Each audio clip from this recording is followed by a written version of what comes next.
Hello, everyone. Welcome to the Chicago Justice Show. I'm your host, Tracy Siska. I'm also executive director of the Chicago Justice Project. You can find out more about what we do at chicagojustice.org or get involved at cjpnation.org. Just a quick reminder, you can get involved live from any of the platforms we broadcast this to, Facebook, Twitter, Twitch, and YouTube, just by dropping a comment or question in the chat. They all come to my desktop here. Okay, we're going to start right away with a segment I am calling Pro Cop Media. So, there's this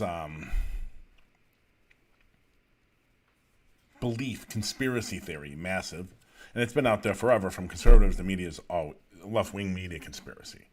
And when you challenge that and you start trying to boil it down, like how does the mechanics of this massive worldwide conspiracy of the media exist and how does it function, they always shut up, right? Or they lie, or they evade, change the subject. Or like in Chicago with Martin Preeb, the ex-spokesman, I think, from the Fraternal Order of Police, he just blocks you on Twitter because he doesn't like that. He doesn't like that. When you question, like I always ask him when they hire new people every month, because someone gets hired every month and people are leaving, right? It's a big industry, not as big as it used to be, but still big enough in Chicago. Like, where are the meetings to go get indoctrinated? He didn't really like that. So anyways, there's this left-wing conspiracy. Massive. And I'm going to bring you to exhibit number one of why there really isn't one, and why the media is at least centrist, at the very least, if not conservative, more or less. Especially the leaders and a lot of the people reading the news on TV. I mean, a lot of those people are making millions and millions of dollars. Seem pretty capitalistic to me. But anyways, we are going to show this Pro Cop Media. For those listening to the pod, you can see the video on our website. It's embedded in the post that posts the pod. We have posting a tweet by NBC News, Chicago. Source: CPD officer hit in chest after gun discharges during argument with wife.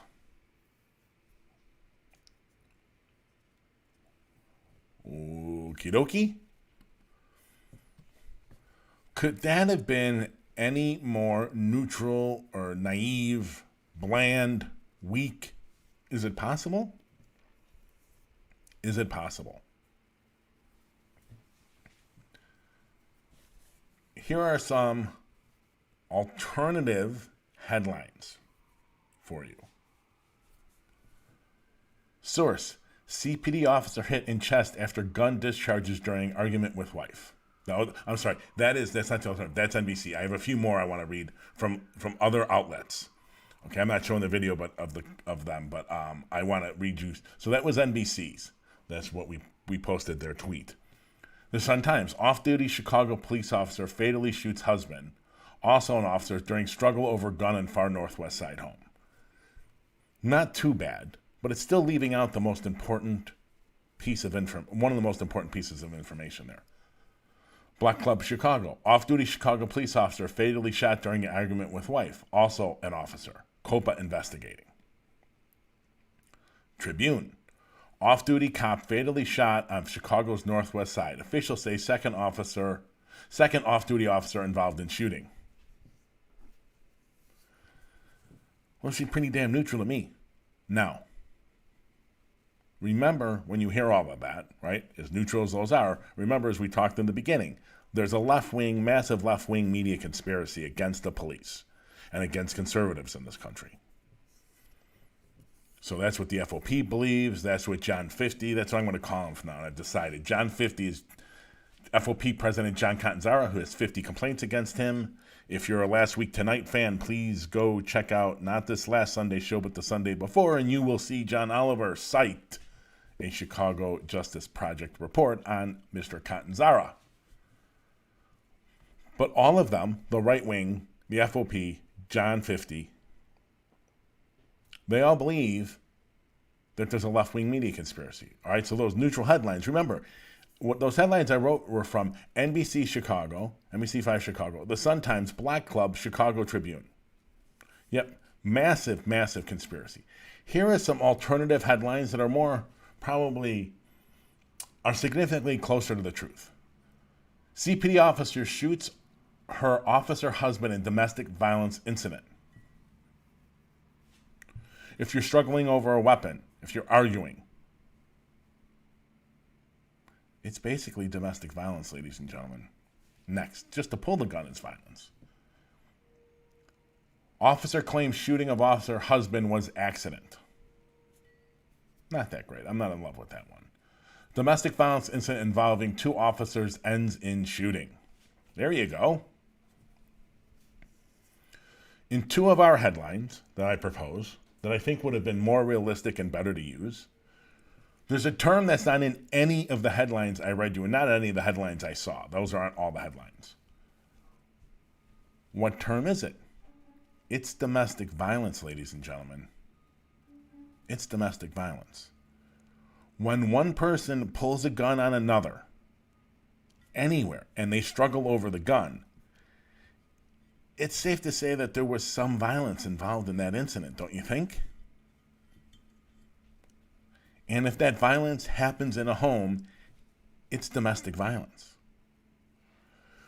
But the media, who's obviously left-wing nutjob cop haters, wanted to be so hateful at the cops, they left out domestic violence.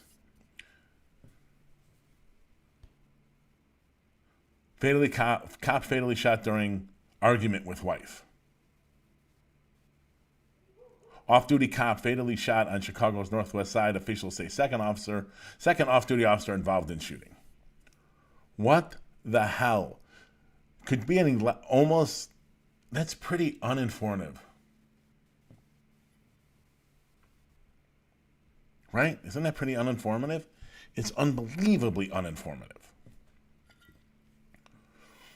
As a society, we need to talk about violence against women.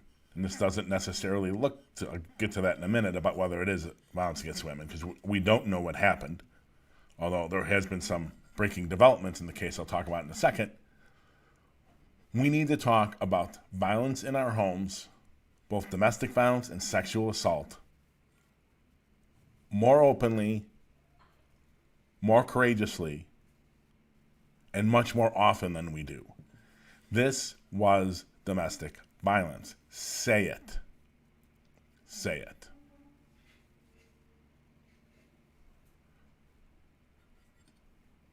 You look at the left-wing media conspiracy. If there is such a one, why did they treat this officer so well? Now remember, ladies and gentlemen, if you can think back a little bit in time, there was another incident involving an officer, domestic violence, where an officer, I think it was a female officer, they were both out drinking, they both got drunk. It may have been his wife, but anyways, he supposedly kills himself in his bed. And on the northwest side, in the same district this one happened, they cops did everything they could to cover it up, including throwing out the mattress. Eventually it got thrown behind the district station, and then eventually it just got thrown out with the garbage in an effort to cover up what actually happened. There was another one where the media was just totally, at the time it happened, totally missing the mark. It's because they're cop haters. Obviously. Only cop haters would write such bland headlines. Now imagine, ladies and gentlemen, those headlines were 2 black people, or 2 brown people, or a black and a brown person. Just not cops, though. Do you think those headlines would have been that bland?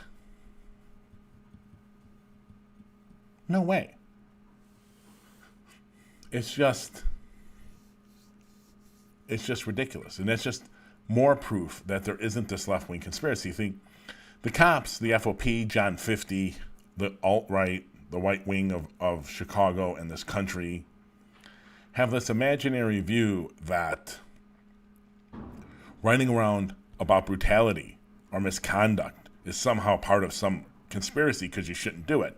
John Catt and the rest of the FOP, they don't think they should, in the police department, they don't think they should ever be questioned. Their actions, their decisions are always perfect and above reproach from anyone, especially anyone that believes in human rights or civil rights or justice, fairness, any of those things. Which is a perfect segue to this next story.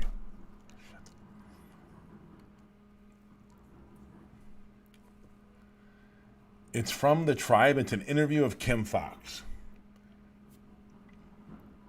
And it's Bella Haas. I don't really know how to pronounce that. Bahhs. Hope, Bella, that I got that right. She is a Chicago-based raptivist and revolutionary, nationally known for making sedition irresistible through her art, activism, and advocacy. Okay. It's an interesting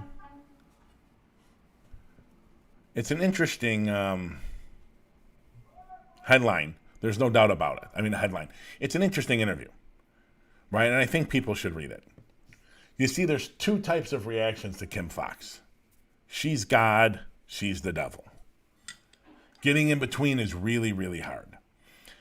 Now, Bella Haas here is an abolitionist, so she's not an absolute lover of Fox, as she's much further left than Fox. Now, so a reminder before we go into this. I am once again the only person, my organization is the only person involved in this that is actually suing Fox. So, trust me when I say my views here are independent of ideology. Now, the interview glosses over completely the Jussie Smollett incident. That's a mistake. She did it. She got caught lying. She was incompetent in that whole affair. She should own it and have to answer questions about it. She probably wouldn't do the interview. I bet you it was part of the reason. She probably wouldn't do the interview if she was going to be asked questions about it. The interview took place at the West Side Justice Center, for whatever that's worth.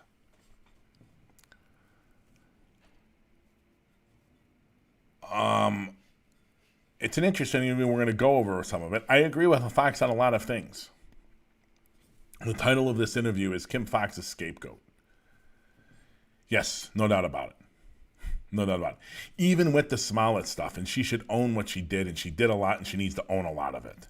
Even with that, no, there's no doubt she's a scapegoat.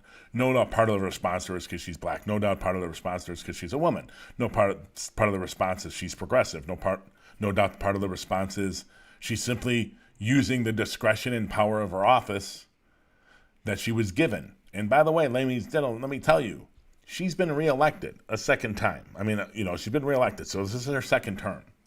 Some people must agree with what she's doing, right? Okay, so let's get to the article. Now, even black Chicagoans are turning their backs on Fox when she drops ill-begotten felony charges and refuses to condone illegitimate policing.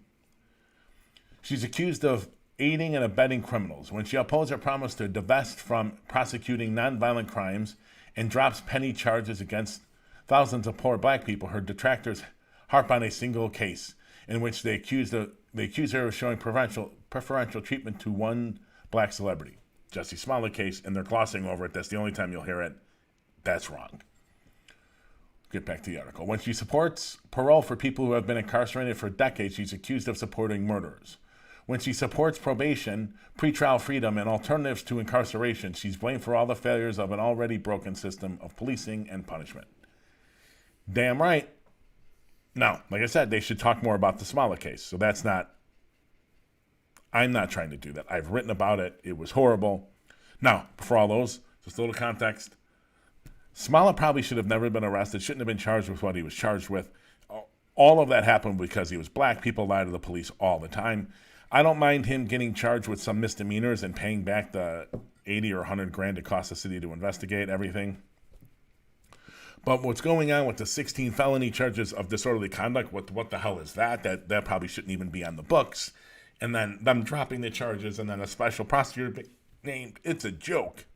And it's a white wing attack, 100%.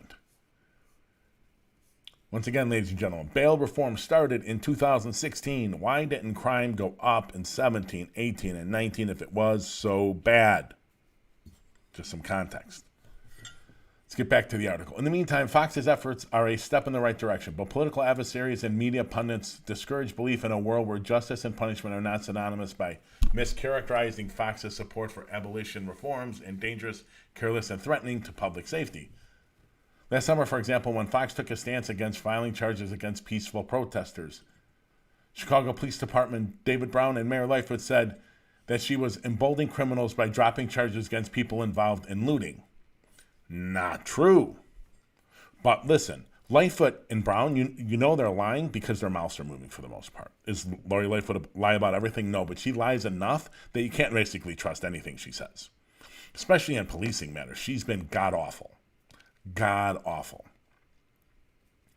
Listen, for a lot of the time, a lot of the problem was the courts were closed. And Greg Hines from Cranes and Mike Flannery from Fox 32 were giving it to Fox in a press conference about, these people haven't been prosecuted yet. And it's like, courts have been closed. What do you want me to do? I don't know. Convict them anyways. That's the white wing of Chicago. That's the stupidity you get.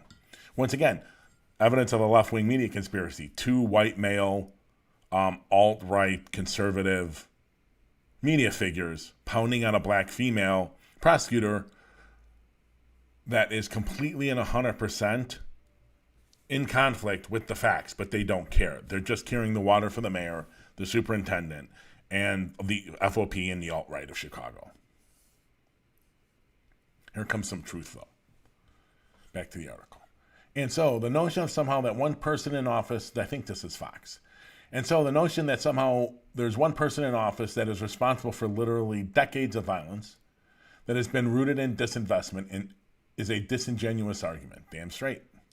I don't remember in 2016, in that horrifically violent year, which it was, that people thought that that the then state's attorney, who was a more traditional prosecutor, was responsible for that. I don't remember hearing that the state's attorney of past, in those violent years of before, were somehow responsible. Of course not, because as long as you don't challenge police officers, and specifically white police officers, and do their bidding and be their whores, you're fine. You can do that all day till the cows come home. Just do that and you're fine. You won't get blamed for anything. Challenge that, use your discretion. That's a problem. In 2016, before Fox got in office, Chicago recorded the highest number of homicides, 762 in 2 decades. Well, there was the number, 762, that was the highest in 2 decades. After Fox's election, the number decreased to 653 in 2017, 561 in 2018, and 492 in 2019. That's right, ladies and gentlemen. They went down from 762 upon the year she was elected, but the year she got elected in November, got in office in December. Those aren't hers. You couldn't possibly say she owns them. They went down from 762 the year she was elected to 492 in 2019.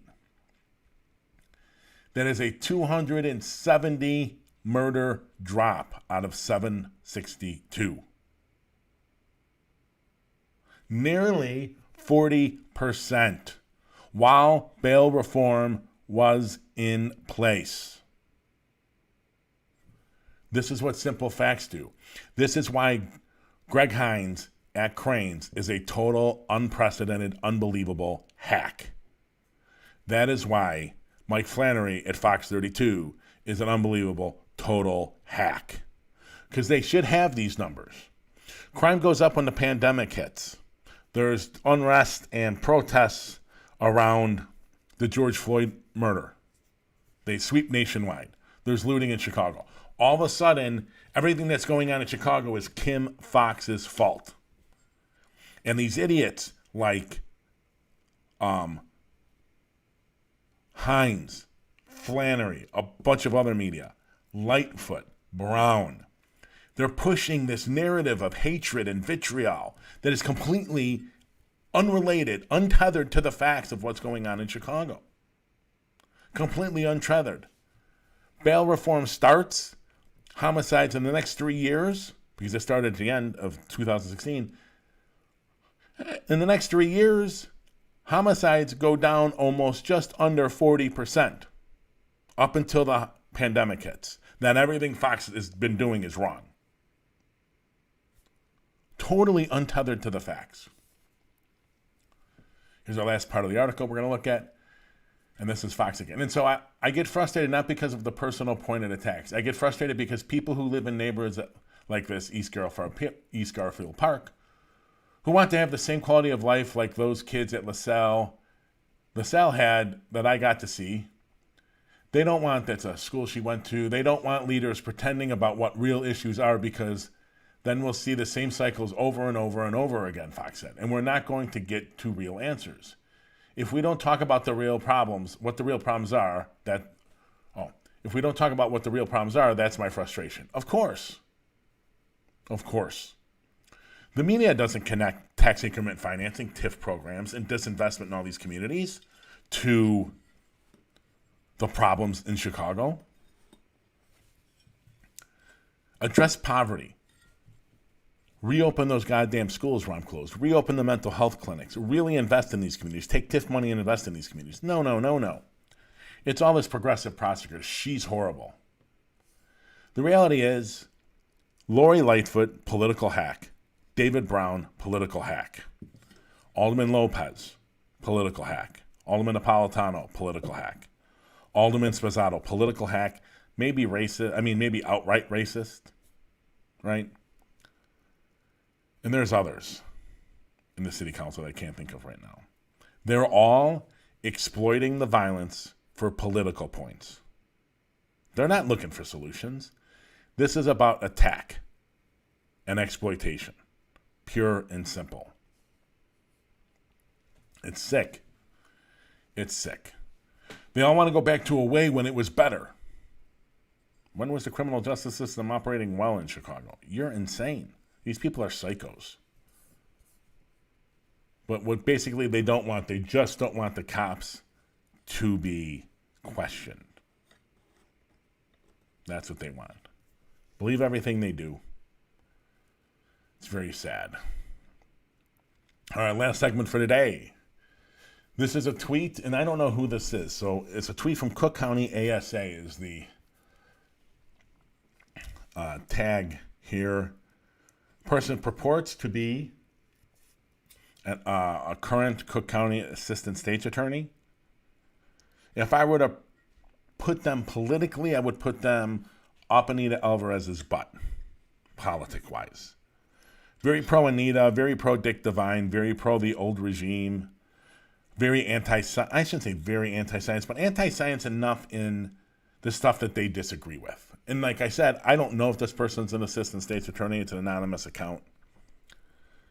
For all I know, this is Lori Lightfoot or some, guy living in his grandparents' basement and never getting out of the house.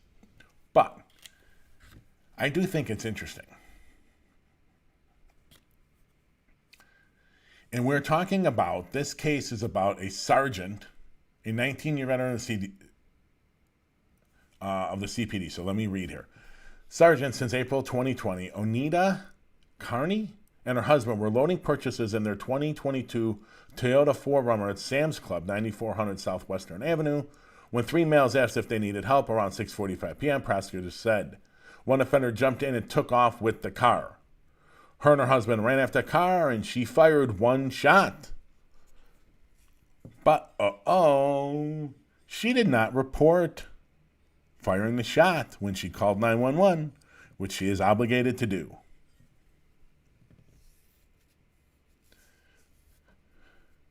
Carney, I think that's how you pronounce her last name, has been charged with felony reckless discharge of a firearm. So my question is, what the hell was she thinking? Oh no, I'm going to go back to this real quick. What the hell was she thinking? Why would a veteran officer of 19 years fire that bullet? She hit someone. She's done. She's done anyways, but I mean, she's really done. You can't shoot people fleeing unless you can prove they're an imminent threat of violence to you or someone else. That's it. Stealing your property is not it. You cannot shoot at them fleeing. Everyone asks why. Why? Well, very easy answer. Most of the time, when you shoot at something, you miss. That bullet still has to hit someone. We do not want bullets flying around the city. We'd rather have the insurance company just give you a new car. The quote here from ASA, Cook County ASA, goes into, and the link will be on the website, our website, goes into like the parts of the law that talk about why she can't do this. I don't understand when she pulls that trigger what she was thinking. How does that turn out? What is she hoping to hit the tire? Her job is still most likely gone for firing that bullet. If she hits one of those kids, they're going to sue the shit out of her. And they can.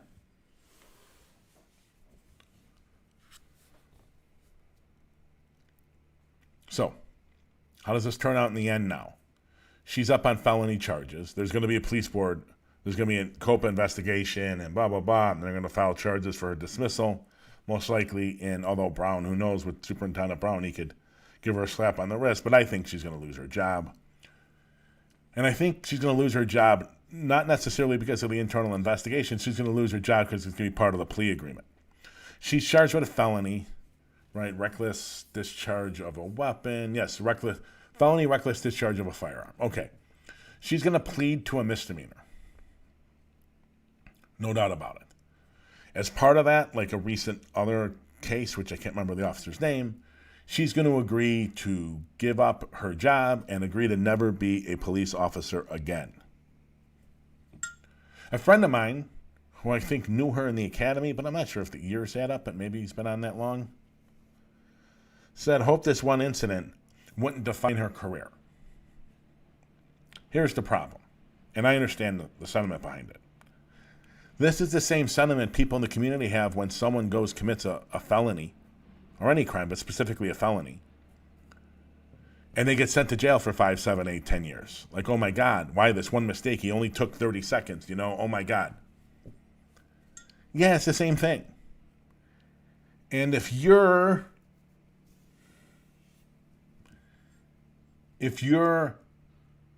sentiment is to be taken legitimately, then you also have to take that sentiment from offenders you arrest. From that sentiment, not from the offenders, but the offenders' families and friends and loved ones and wives and girlfriends and partners or whatever, and kids. You have to take that seriously.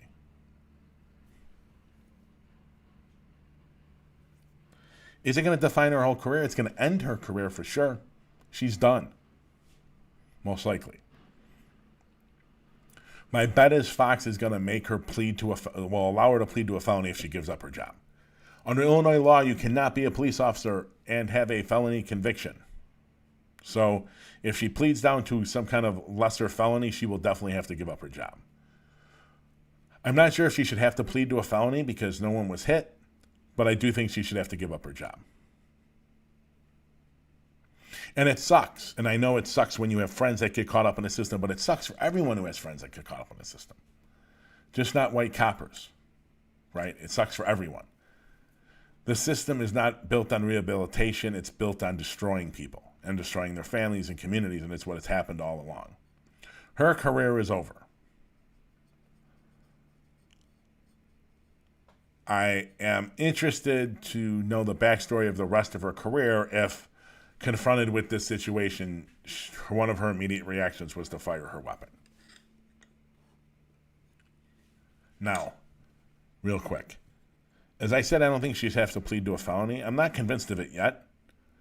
But that's consistency in my progressive views on things. And those progressive views are for everyone, not just black and brown people, but everyone, but especially black and brown people. But if I want a justice system that can not destroy people for making one mistake or two mistakes, then it's got to be for everyone. And that includes officers. I do think she has to lose her job. I know cops think that's like the mortal worst thing ever. People lose their jobs all the goddamn time. I have friends that have been fired from 5 jobs. Bye. You got to go. You can't be a cop. Take her gun away. Don't let her carry a gun ever again. Take her FOID card away. No. She has proven she cannot work with it. It's mere luck that someone wasn't killed. But should she have to be incarcerated some long sentence? No, I don't think so. If we take her job away, if we take her gun away, is she likely to reoffend? I think that's low. So as I am a person who believes, and we need to greatly reduce the rate at which we incarcerate people in this country, I don't think people that are likely to reoffend, even if they've committed some low-level acts of violence, I don't necessarily think incarcerating them is making the situation better. I don't think incarcerating Carney is going to make that situation better. However, if the justice system continues to do it to black and brown people that aren't cops, she's got to go. She has to. Right? There's that old saying, what is good for the goose is good for the gander. Ladies and gentlemen, if we are going to throw a black or brown person in jail for that, then that's not a cop, she's got to go.